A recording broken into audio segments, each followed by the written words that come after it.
어제 이제 아주 그렇게 길지 않게 가볍게 어떤 문제를 제가 언급했는가 하니까 윤어게인이라는 문제, 그걸 이제 언급했는데 뭐 제가 특별하게 의사를 밝히지는 않고 윤어게인이라는 것이 기본적으로 자유민주주의 회복을 외치는 그런 뜻으로 해석하시는 분이 많은데 뭐 거기에 내가 논평을 하다 보니까 윤 대통령에 대한 이야기를 조금 했는데 뭐 몇 분 정도가 또 다른 의견을 가지고 계시기 때문에 여러분, 제가 2020년도 4.15 총선 이후에 한 3월까지 2026년 2025년 3월까지 한 5년 정도를 선거 문제를 다룬 거죠.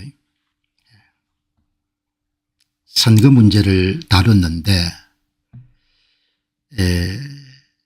제가 이제 쭉 선거 문제를 다루면서 윤 대통령이 이제 검찰총장인 시절 그리고 대통령으로 재직하는 시절 이런 부분을 다 봤지 않습니까? 대통령이 이제 어떻게 해볼 도리가 없었을 거다 뭐 이렇게 글을 남기신 분들이 굉장히 많더라고요.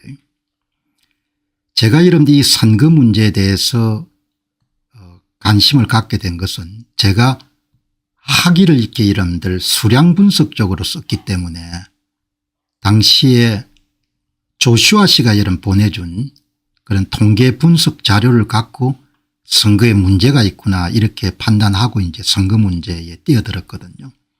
뛰어들었는데 사실 2020년 연말 정도에 제가 잠정적인 결론을 내렸습니다. 그 결론은 한국은 선거 문제를 해결할 능력이 없는 것 같다. 그리고 한국인들은 스스로 이 문제를 해결하기가 쉽지가 않을 것 같다. 이거를 2020년 말 정도에 이미 판단을 내린 겁니다. 그러나 그러면 왜 그동안 계속했냐. 다른 사람이 해줄 수 있는 사람이 없으니까 실체를 파악하는 일을.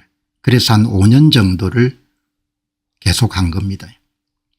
계속했는데 윤 대통령은 4.15 총선과 관련해서 한 100여 건 정도의 고소고발 사건을 검찰총장 시절에 그 책임자였던 거죠.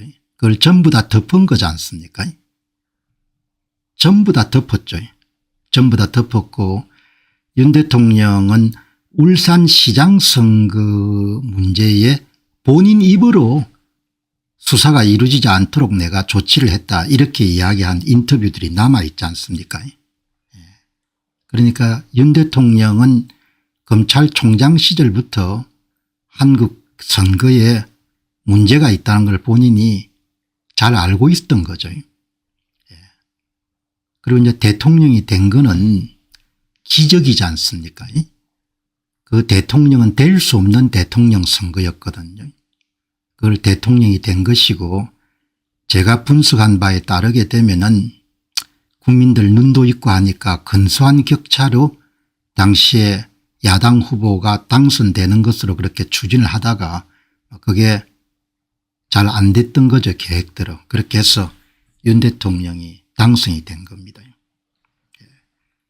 윤석열 전 대통령은 재임하고 있는 동안 2년 넘는 기간 동안 선거관리위원회에 대해서 한 번도 당부 말씀을 하신 적이 없습니다. 그렇게 대통령으로서 의뢰의 큰 선거를 앞두고 선거관리위원회가 고생하는 건 아는데 이번 선거가 공정선거가 될 수 있도록 국민들 중에서 걱정하시는 분이 계시니까 노력을 해달라 이런 게 한 번도 없었습니다. 윤 대통령이 재임하는 동안 선거란 이야기를 입에 올린 적이 한 번도 없었거든요. 선관위에 대해서 당부의 말씀도 없으셨고 저는 5년 정도 전부를 걸고 선거를 규명하기 위해 뛰었기 때문에 대통령의 일거수일투족을 항상 이렇게 본 거죠. 윤 대통령은 재임하고 있는 동안에 거의 대부분을 영부인과 함께 사전투표를 했습니다. 국민들 가운데 일부가 그렇게 아우성을 치는데도 꼬박꼬박 사전투표를 한 겁니다. 그죠? 나는 오늘 이 이야기를 왜 하는가 하니까 대통령을 지나치게 여러분들 대통령이 무슨 뭐 방법이 없었다 이렇게 이야기하신 분이 계시기 때문에 제 판단은 최소화하고 제 기억 속에 남아있는 이야기를 여러분들한테 한번 말씀을 드리는 겁니다. 대통령은 선거를 앞두고 의뢰의 선거 관리의 총책임을 맡고 있는 대통령이 공정선거에 대한 일반 국민들의 우려가 있으니까 선관위의 직원들하고 사무총장께서 더욱더 분발하셔가지고 선거관리에 만전을 기해 주시기 바랍니다. 이런 의례적인 말씀 한 번도 없었고 거의 모든 선거에서 영부인하고 다 같이 사전투표를 한 겁니다. 공식적으로 선거일 날이 있는데 대통령이 사전투표를 하는 거가 나는 이해를 할 수가 없던 거죠. 그다음에 대통령 용산 앞에서도 이런 수많은 사람들이 데모를 하고 머리를 깎고 그렇게 했습니다. 저는 매일 방송을 여러분들 이야기를 했고 그럼에도 불구하고 한마디도 재임 기간 동안에 계엄 이전까지 선거에 대해서 선자 선거에 대해서 거자도 안 하고 아무 일도 이야기가 없던 거죠. 그리고 2022년도에 지방선거는 공정선거는 아니었습니다만 그래도 공정선거에 접근할 수 있을 정도로 사전투표와 당일투표 격차가 적었습니다. 그래서 오세훈 씨나 또 뭐 그런 사람들이 인천시장도 되고 또 서울시장도 될 수 있었던 거지 않습니까?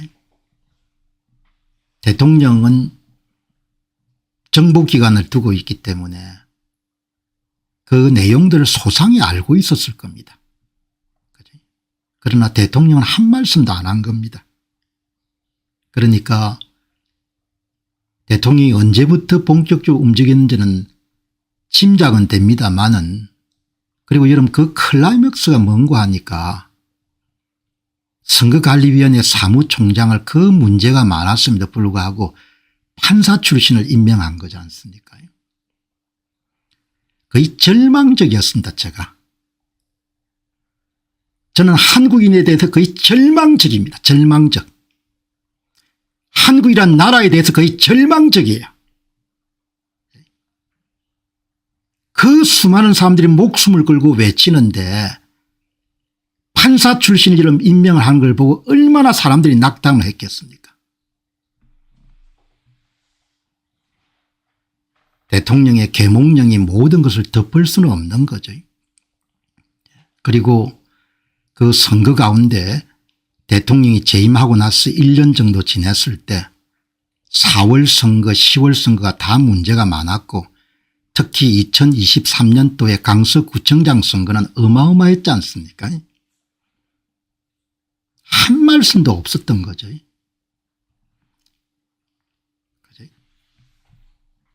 대통령이 이름 고생하는 것이 아니고 나라가 돌아올 수 없는 강을 간 겁니다. 돌아올 수 없는 길을. 여러분 지금 방송 들으면서 별로 이런 감각이 안 오죠. 내가 이제 이런 비분 관계 안 합니다. 그 이야기는 내가 포기를 한 겁니다. 완전히 포기를 한 겁니다. 100% 포기를 한 겁니다. 나라 자체에 대해서 100%를 포기를 한 겁니다. 한국인들은 기적이 일어나지 않는 한 일당체배에 벗어나기 힘들 겁니다.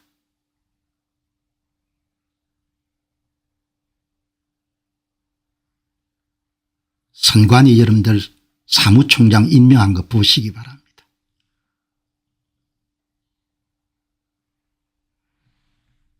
대통령실에 몇 번 저는 가지 않았습니다마는 몇 분 변호사나 이런 분들이 갔지 않습니까? 대통령실 분위기가 선거 선자도 이야기하지 마시기 바랍니다. 그런 분위기였지 않습니까? 그때 사회신민수석이 강성규 씨인가 뭐 그런 분이 지금 아마 국회의원 할 겁니다. 제가 얼마나 이야기했습니까? 대통령께서 이 문제에 입 다물면은 감방 갈 겁니다. 그렇게 이야기를 100번 1000번 했습니다. 제가 여러분들 100번 1000번 대통령 여러분 그냥 가만히 입 다무시면은 그냥 감방 갈 겁니다. 그리고 나라가 완전히 골로 갈 겁니다. 그 이야기를 했지 않습니까? 그 이야기를 수없이 한 겁니다. 수없이. 대통령 말씀을 들어보지 않았기 때문에 무슨 생각을 하셨는지 그거는 뭐 제가 예단할 수 없고, 지금 이야기 드리는 것은 어제 그런 뭐 윤어게인이라는 이야기가 나가고 난 다음에 몇 분 정도가 그렇게 대통령이 할 수 있는 일이 아무것도 없었다 이런 말씀을 하시기 때문에 제 단상에 남아있는 이야기를 하는 것이고, 대통령께서는 국가의 존망, 국민의 생사와 관련된 가장 중요한 현안 과제를 재임기간 동안 전부 다 입을 다무신 겁니다. 그리고 그 결과로 대통령이 어려움을 겪는 겁니다. 그것은 예견된 결과였고, 그다음에 국민들이 그다음에 비용을 치를 겁니다.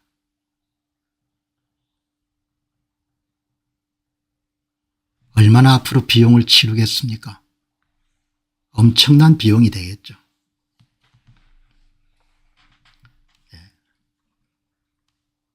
저는 선거를 앞에서도 말씀드렸지만 2020년도 연말에 한국이 선거 문제를 스스로 해결할 수가 없을 거다 이렇게 판단을 내렸고, 완전히 여러분들 접기로 결정한 것은 2024년 12월 무렵인데, 그때 대통령이 계엄을 선포했기 때문에 한 4, 5개월 정도 더 끌다가 2024년도 한 5월 무렵인가 그때 여러분들 입장을 다 정리를 한 겁니다. 2025년 5월 무렵이네요. 아무튼 간에 그렇게 된 겁니다. 그리고 세상 일이라는 게 다 진검성부지 않습니까? 투자자가 이런 판단 잘못하면 골로 가는 겁니다. 사업하는 사람들이 판단 잘못해가 투자 결정하게 되면 사업 전부를 날리는 겁니다. 나라 일하는 사람도 마찬가지인 거죠. 윤 대통령은 패배한 겁니다. 그거를 두고 여러분께서 마음 아파서 여러분들 그럴 리가 없다 이렇게 하시지만, 그렇게 그냥 패배한 거고, 그 결과로 대통령 자신이 지금 옥고를 치르는 고생을 하고 있지만 국민들이 앞날이 안 보이는 겁니다. 국민들이. 대통령이 2022년에 당선된 거는 마지막 기회였습니다. 나라를 구할 수 있는. 윤 대통령이 당선된 것은 나라를 선거 문제를 해결해서 나라를 반석 위에 세우라는 게 소명이었던 겁니다. 그 이후로 이제 기회가 올 가능성이 거의 없는 겁니다. 그렇다 해가지고 노력하시는 분들이 노력을 하지 말라는 이야기는 아닌데, 제가 갖고 있는 생각은 그런 겁니다. 천금 같은 기회들을 다 놓친 거죠. 윤 대통령의 고생의 일은 끝나는 게 아니고, 나라가 그런 기회를 놓치게 되면 그냥 바로 골로 가는 겁니다. 나라가. 안녕하십니까, 공병호입니다. 그동안 공병호TV는 선거 공정성 회복과 자유민주주의 체제의 보존과 발전을 위해 노력해왔습니다. 이런 노력들이 지속될 수 있도록 공병호TV의 정기 후원 프로그램이자 멤버십 프로그램을 소개해드립니다. 뜻 있는 분들의 관심과 동참을 부탁드립니다. 선거 공정성 회복을 위한 노력을 지지하시고 훌륭한 나라 만들기에 동참하시는 시청자분들이시라면 구독 버튼 바로 옆에 있는 가입 버튼을 통해서 정기 후원 프로그램에 가입할 수 있습니다. 가입 버튼을 누르시면 공병호TV의 후원자가 되시게 됩니다. 여러분의 후원이 선거 공정성 회복을 위한 노력에 힘을 더할 수 있을 뿐만 아니라 자유민주주의 체제의 수호를 그리고 발전을 통해 여러분과 후손들의 삶에 빛과 소금이 될 것입니다. 특히 그동안 공병호TV는 선거 공정성 회복을 위한 노력 과정에서 채널 성장에 제약이 가해지는 불이익을 감수해왔고 지금도 그런 불이익이 계속되고 있습니다. 그럼에도 불구하고 너무나 중대한 문제이기 때문에 공병호 TV의 노력은 계속될 것입니다. 여러분의 깊은 관심을 부탁드립니다. 감사합니다.